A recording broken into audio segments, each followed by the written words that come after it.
So what happens when the two most powerful leaders of a new movement have a public head-to-head collision over the very soul of that movement?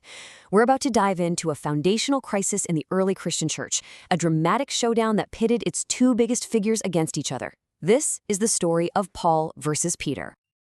Just let that sink in for a second. This isn't some quiet disagreement behind closed doors.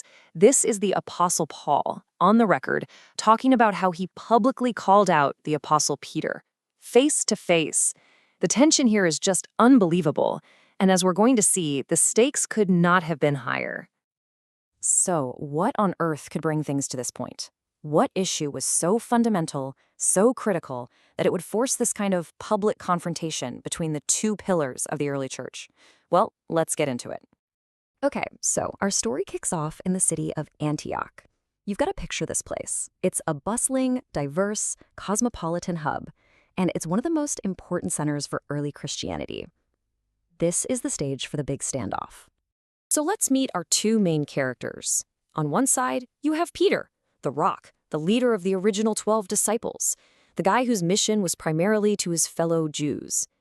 And in the other corner, you have Paul, the one-time persecutor of the church, now its most fiery missionary, whose calling was specifically to the non-Jews, the Gentiles. These are two absolute giants, with two very different missions. And at first, everything in Antioch seems great. It's this beautiful picture of unity. You have Jewish Christians and Gentile Christians eating together, sharing a table. Now, that might not sound like a big deal to us, but back then, it was huge. It was a powerful, living, breathing symbol that all those old walls between cultures and religions had been smashed to pieces by their shared faith. And then, it all falls apart.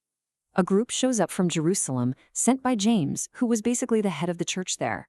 And as soon as they arrive, Peter, who had been eating freely with the non-Jews, suddenly pulls back. He gets up and separates himself, and just like that, a massive chasm opens up right there at the dinner table. So you might be thinking, what's the big deal? It's just a seating arrangement, right? But for Paul, this was way more than a social blunder. This was a direct assault on the truth of the gospel. And to understand why he felt so strongly, we need to jump back in time about 14 years. You see, this whole blow-up in Antioch didn't just come out of nowhere. A really important precedent had been set more than a decade earlier, back in Jerusalem, which was the church's home base. So 14 years before our dinner party disaster, Paul went up to Jerusalem to settle the single biggest debate raging in the early church. Did a non-Jew have to basically become Jewish, specifically get circumcised, in order to be saved? And Paul, to really force the issue, brought a guy named Titus with him, a Greek Christian who was not circumcised. The verdict from the leadership? They accepted Titus exactly as he was, no strings attached. Now, we have to understand, circumcision wasn't just some minor ritual. For centuries, it was the sign that you were part of God's covenant people under the law of Moses.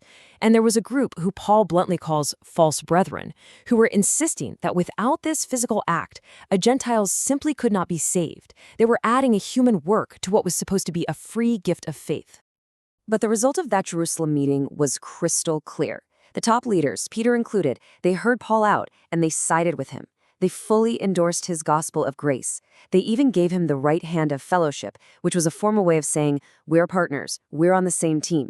The agreement was made. Salvation is by faith alone, not by keeping the law. Which brings us back to Antioch. And this is what makes Peter's actions so utterly shocking. He knew the truth. He publicly signed off on it. But now, in front of everyone, he was acting in total opposition to what he knew was right. So what was going through Peter's head?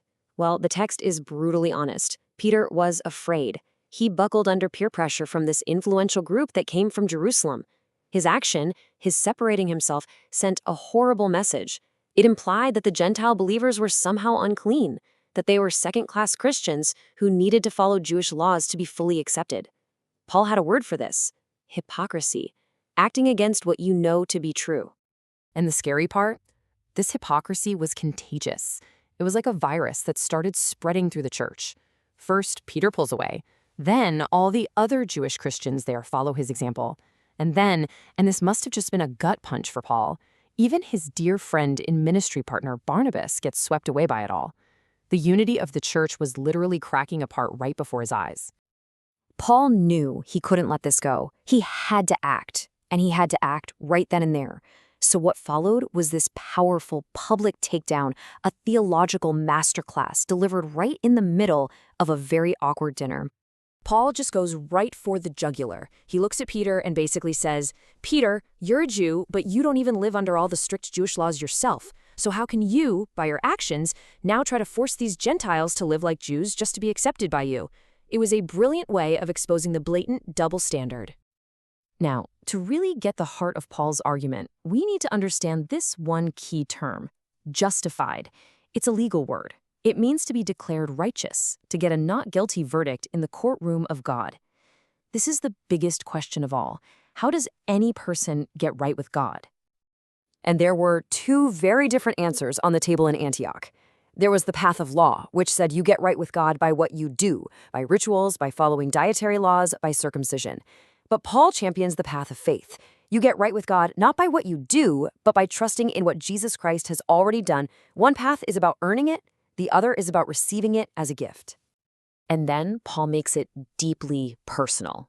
He says, look, my old self, the guy who tried to earn God's approval by being a perfect rule keeper, that guy's dead.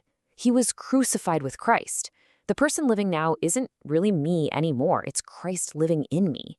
This new life is powered by faith, not by works of the law. Okay, so let's just zoom out for a second. Why did this one argument over this one meal in this one city have such massive consequences for the future of Christianity? Because it all comes down to this. There is only one gospel, not one and a half, not two. By his actions, Peter was creating a second, false gospel, a hybrid gospel that said you needed faith in Jesus, plus you had to follow the Jewish law. Paul saw this for what it was, a complete corruption of the truth. And think about the huge implications for what Christianity was even supposed to be. If keeping the law of Moses was required, then Christianity would never have been a global faith for everyone. It would have just stayed a small, exclusive sect within Judaism. Honestly, Paul's stand here is a big reason why Christianity became a world religion at all. And this is Paul's final, devastating, mic drop conclusion. If we could be made right with God by our own efforts, by just trying really hard to follow all the rules, then Jesus' death on the cross was for nothing. It was pointless. It was a wasted sacrifice. The moment you add any human work to salvation, you completely cancel out the grace of God. So this ancient fight over inclusion and identity really leaves us with a challenge today, doesn't it? In an age that's full of division and social pressure, it's so easy for our actions to quietly contradict what we say we believe. It forces us to ask ourselves, what is the absolute, non-negotiable core of my beliefs? And am I brave enough to live by that truth no matter what it costs?